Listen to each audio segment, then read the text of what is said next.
What is going on, everybody? You got Tone here, bringing you guys Season 5 of the NPL Minors Week number 1, taking on Keegan and his newly rebranded Olympique Flygon. So, it's the start of a new season, and not gonna lie, I'm kind of on the fence just because my draft is not really what I expect to pick, and to be perfectly honest, there are some Pokemon I do have to get used to, so it's going to be some bit of a learning experience for this season, not gonna lie. And Keegan is no slouch at the same time either, so I really have to be wary about his team. So if you guys miss my draft analysis, the link will be in the description down below, but just for the consequence's sake, my draft consists of Mew, Scolipede, Heatran, Decidueye, Mamoswine,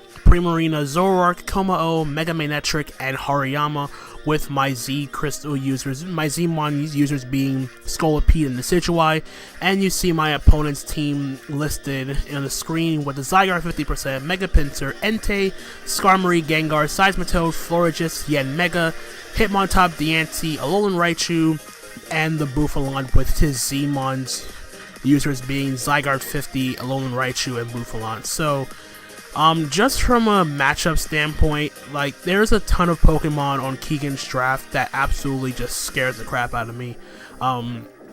Just for a standard point, Zygarde 50 against my team, it just spams Earthquake because my ground resist is a Decidueye, and while the Decidueye does resist ground, it's not really a Pokemon that comes to mind in terms of like when to take hits on the regular from Zygarde 50%. And the fact that Zygarde is one of his Zmon users, devastating Drake from Zygarde will absolutely blow it back. So that's an issue.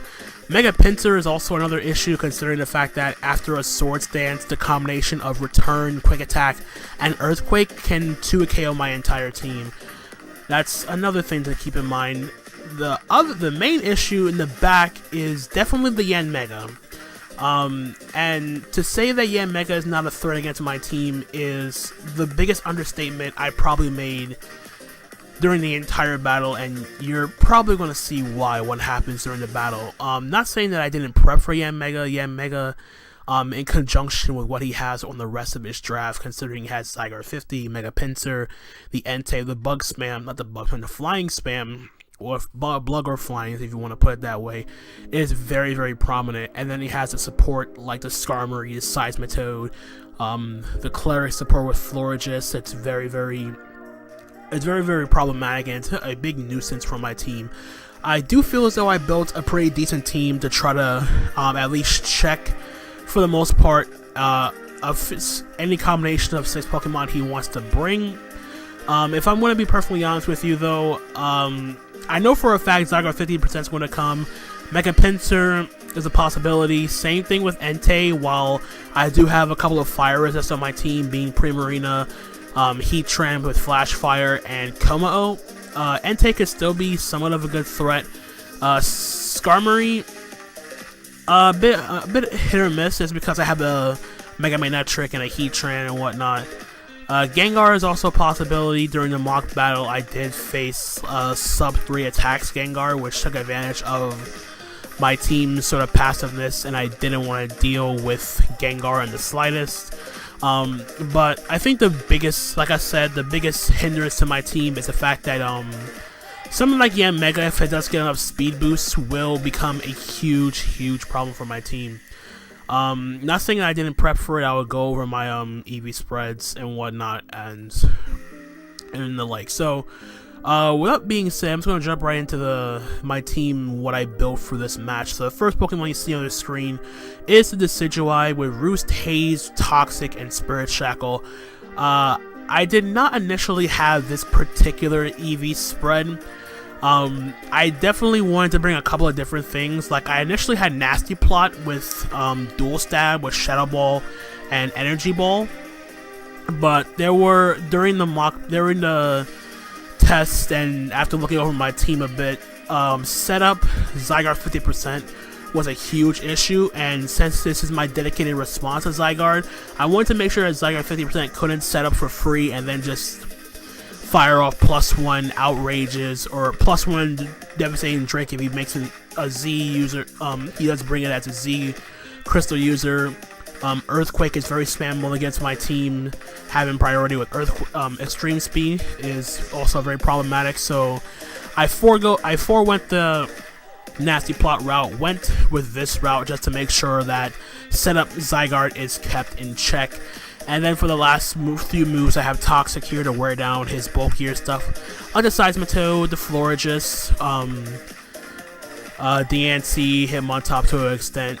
And last move was kind of a toss-up. I did have Shadow Ball here just to hit stuff like Skarmory harder, but I figured Spirit Shack will be a lot better considering if I have something poison, I'd be able to trap it and then keep it there, and I can just Roost Stall spam it out. So that's pretty much the concept with Decidueye just being my dedicated Zygarde response. Although if he does predict me to go into Zygarde, if he has Zygarde out and he predicts me to go into Decidueye, he can fire off the Z move free of charge, and I'll probably have no Decidueye left, but the HP and defense investment on my Decidueye lets me best take hits from the Zygarde 50%. I avoid being 3 KO'd by Adamant Choice Banded. Earthquake from a Zygarde 50%. Also, the special defense investment on my Decidueye allows my Decidueye to avoid being 1 KO'd by Air Slash from a modest max special attack. A modest max special attack Mega. So, the roll is 99% max, and then the speed is here for uninvested Seismitoad. Try to scare that thing out with a potential energy ball. Though the one thing I really do hate about Keegan's draft, the fact that he does have that Bouffalant in the back, which completely hard walls this set outside of getting hit by Toxic. But outside of that, the Decidueye was a sure thing to bring. I didn't really have any other choice in the matter. So that's my Decidueye. Next up, we have our Primarina here with the Ricky Berry, Scald, Moonblast, Toxic, and Encore. This is my sort of backup check, if you want to call it that, for Zygarde and Decidueye. Does get taken out pretty early in the battle. It's also my main switch into Entei, as the HP and defense investment on Primarina ensures that it is not too KO'd by an Adamant Sacred Fire from a Banded Entei after Stealth Rock damage. So after the second Sacred Fire, I get put in a range where Wiki Berry can activate, and I can fire off a Scald afterwards.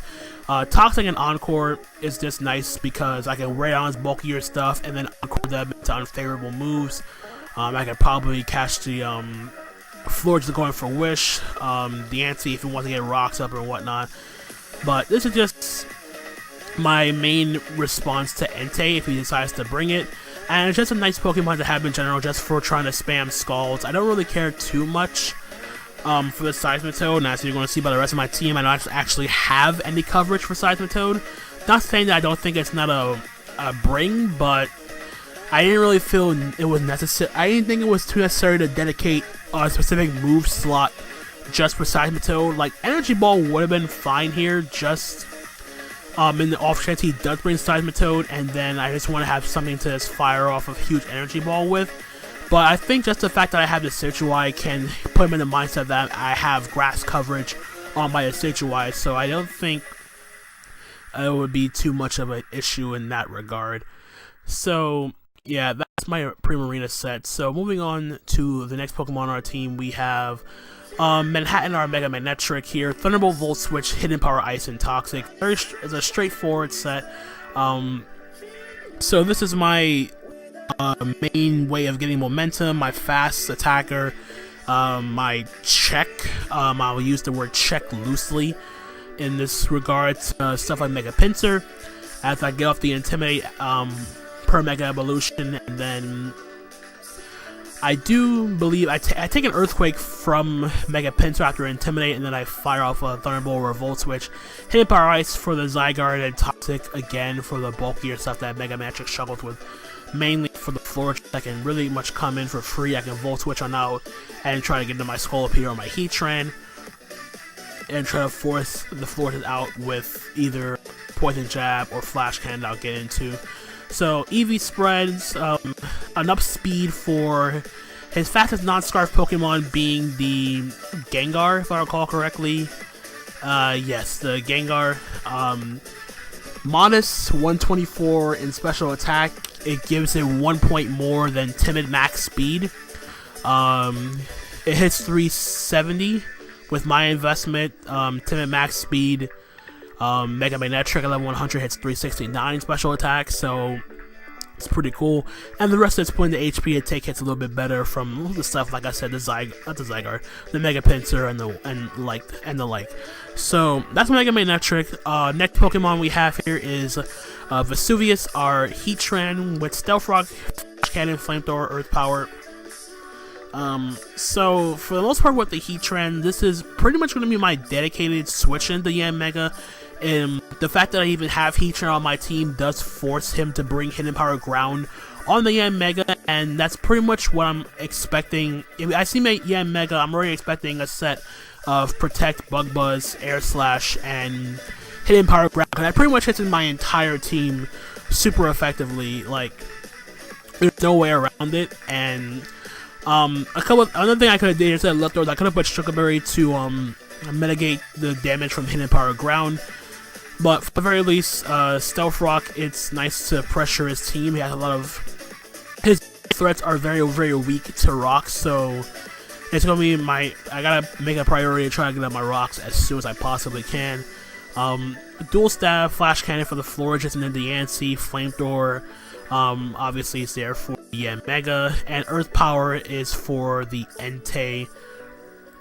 I can try to catch the Entei coming in, trying to take a potential Earth Power here. My investment with max HP, 176 special defense, ensures that my Heatran is not too weak. It ensures that Heatran is not 1-hit KO'd by Hidden Power Ground from Modest Life Orb Yanmega. So you can see how desperate I am that Yanmega doesn't become a huge issue on my team. So that's pretty much it for Heatran. It's just gonna be try to get up rocks and try to pressure some stuff with Dual Stab and Earth Power. Next up I have is the Mew. Bringing Bulk up this time just so I can have some sort of win con on my team, because you see the team I'm bringing is like a very defensive team that can be taken advantage of. I at least want to have something to set up alongside with the Zygarde. And Ice Punch plus Earthquake gives me the best neutral coverage against the entire team. Ice Punch, of course, there for the Zygarde, for the Mega Pinsir, the Yanmega, and Earthquake is there for stuff like Entei, Gengar, pretty much everything else. The main thing I just missed out on is hitting Skarmory hard. So I kind of contemplated for going Bulk up, but I want to have some sort of win con in the back. But this is the side I mainly decided on. So the investment here, I have enough speed to outrun Adamant Max Speed Zygarde. HP plus Special Defense ensures that Mew is not 1-hit KO'd by Bug Buzz from Yanmega from full. The roll is 99 max. And then I hit it with an Earthquake. It is Modest Life Orb. I did Cal for this. And yeah, that's pretty much it. I'm going to try to make this my win con. It's the first time I'm using Mew, so hopefully it goes well. And my last Pokemon was a toss-up here. I put Scolipede on here just because of the fact that if I'm able to get rid of Skarmory and weaken the Zygarde to some degree, the Scolipede set actually does do a lot of damage. I have good responses to Skarmory, the Heatran, the Mega Magnetric. Doesn't want to stay on a Scald. I think the main issue is just trying to pressure stuff like Seismitail, because I'm not bringing any grass coverage. Poison Jab is here for the Florges. Earthquake for the Entei. Rock Slide is for the Yanmega and the Mega Pinsir. While we have Cobra Berry on here, I can, if I already get a speed boost, Mega Pinsir cannot revenge kill me with Quick Attack, and Air Slash from Yanmega won't take me out. So that's pretty much the general idea behind Scolipede, just to have some sort of fast win con in the back. So max attack, enough speed for Gengar, and the rest is put in the HP for some bulk. So yeah, that's pretty much a team that we're rocking for week 1 of the NPL minors. So with that being said, let's just hop right over to the battle and see how we do in this first week. So you see that Keegan decides to bring Skarmory, Yanmega, Zygarde 50%, Seismitoad, Bouffalant, Florges. So first and foremost, no Mega Pinsir. To say that I was happy to see that Mega Pinsir was fine by me, but he brought the other main issue with my team. He brought the Yanmega, he brought the Bouffalant for the Decidueye, which I should have seen coming. Not gonna lie.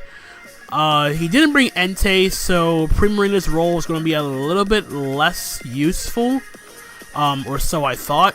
So heading into this, looking at the matchup here, I decided there was a couple things I wanted to do. The main thing I wanted to do first and foremost, I wanted to get up my rocks as soon as I possibly could. But the issue with that is, he brought Seismitoad, so the fact that he brought Seismitoad means that it has to be the Stealth Rocket here, and Skarmory has to be Spikes. I say this because Seismitoad is a solid switch in to Heatran, assuming like Rindo Berry in case I want to bring Power Solar Beam, which I also did contemplate for a little bit before I just decided on Dual Stack plus Earth Power. But yeah, the Yanmega is the biggest threat to my team because looking at the team I brought, the Decidueye, Air Slash, Primarina, I need to keep like healthy. It's pretty much the only thing on my team that does not get super effectively hit by Bug Buzz, Air Slash, or Hidden Power Ground, as I mentioned.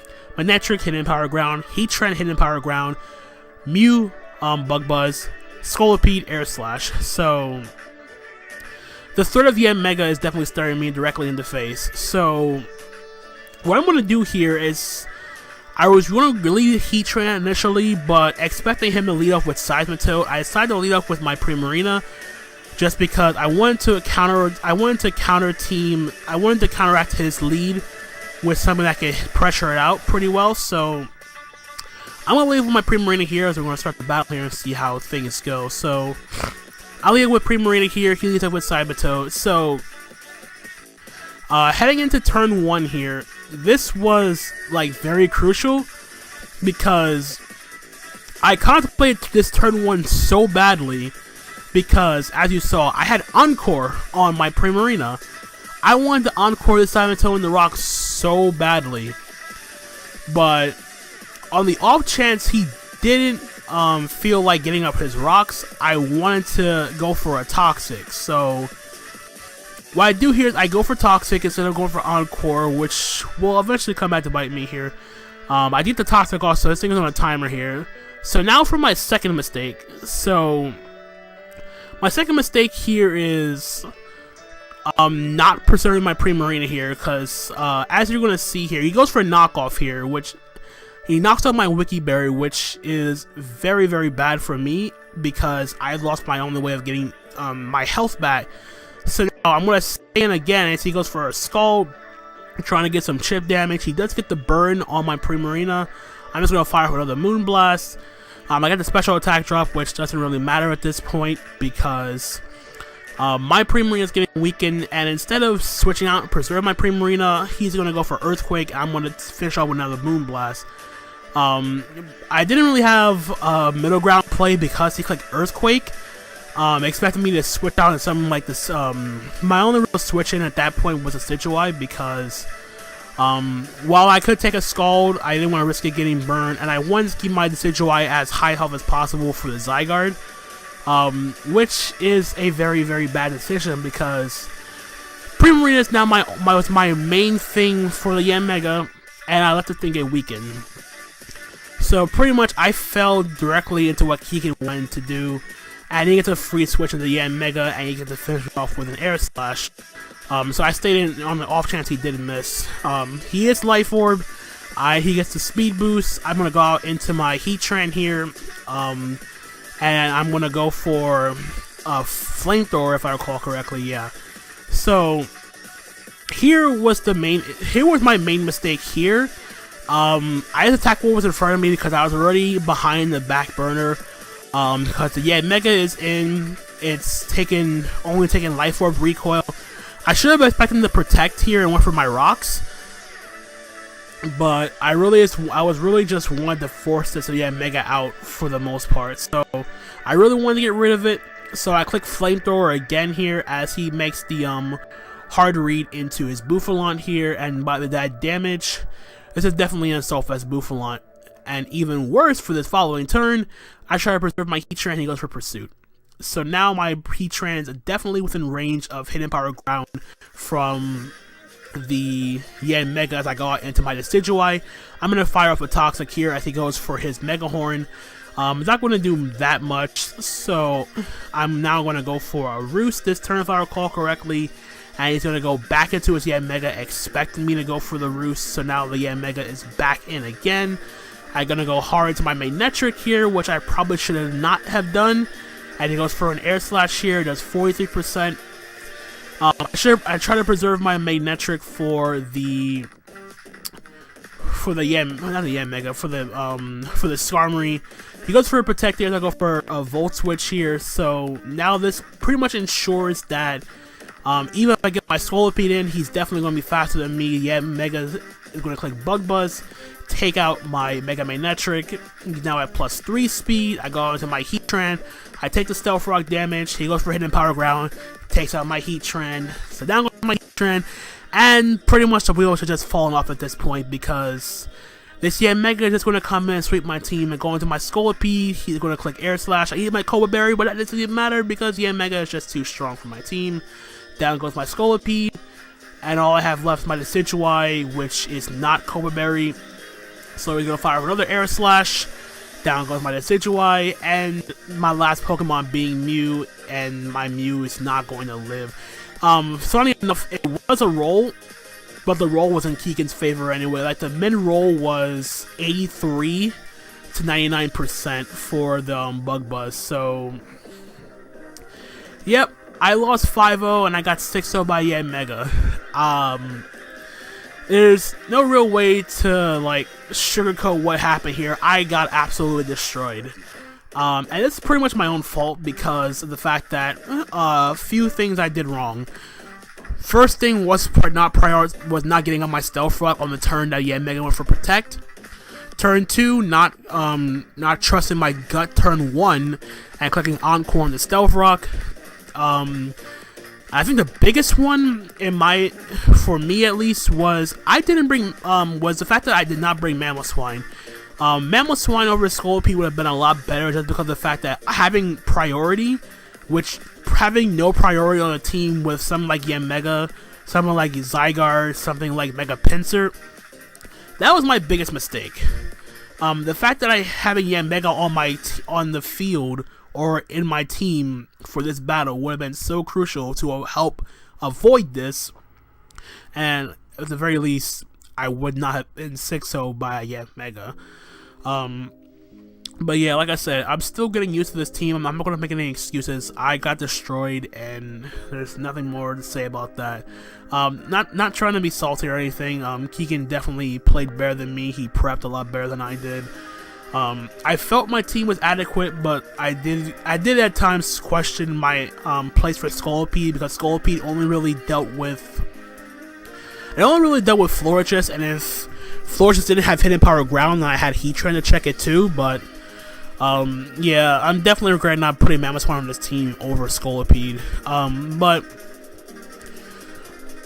what else can you say? It's a very rough start to the season for me, so I'm not going to complain about it. There's going to be times where stuff like this don't enter your mind. I felt like I prepped fine, not going to lie, but this is an instance where having that priority would have definitely helped me, and it's not that saying I underestimated Mega. I definitely did not during my prep, but there was a lot of things I could have done differently during my prep, and there were some things I could have done differently during this battle to avoid this.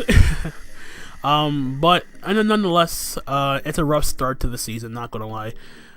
Being 0-1 with a -5 differential is not exactly how I pictured myself starting the season, and it's going to be an uphill climb for the next couple of weeks of the season. It doesn't get any easier for us because week 2 opponent is Illusion and the Las Vegas Venusaurs, and his team is stupid, crazy offensive, and my team does not have a good matchup against it in my opinion. So nonetheless, if you guys did enjoy, leave a like.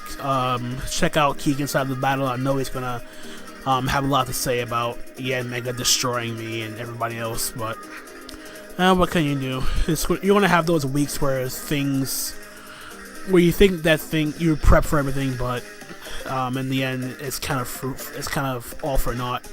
But yeah, that's gonna be it for me, guys. Like I said, if you did enjoy, leave a like, subscribe, check out all the other coaches, the NPL minors. And yeah, that's pretty much gonna be it from me. I'm gonna catch you guys later. So this is Tone signing off. Peace out.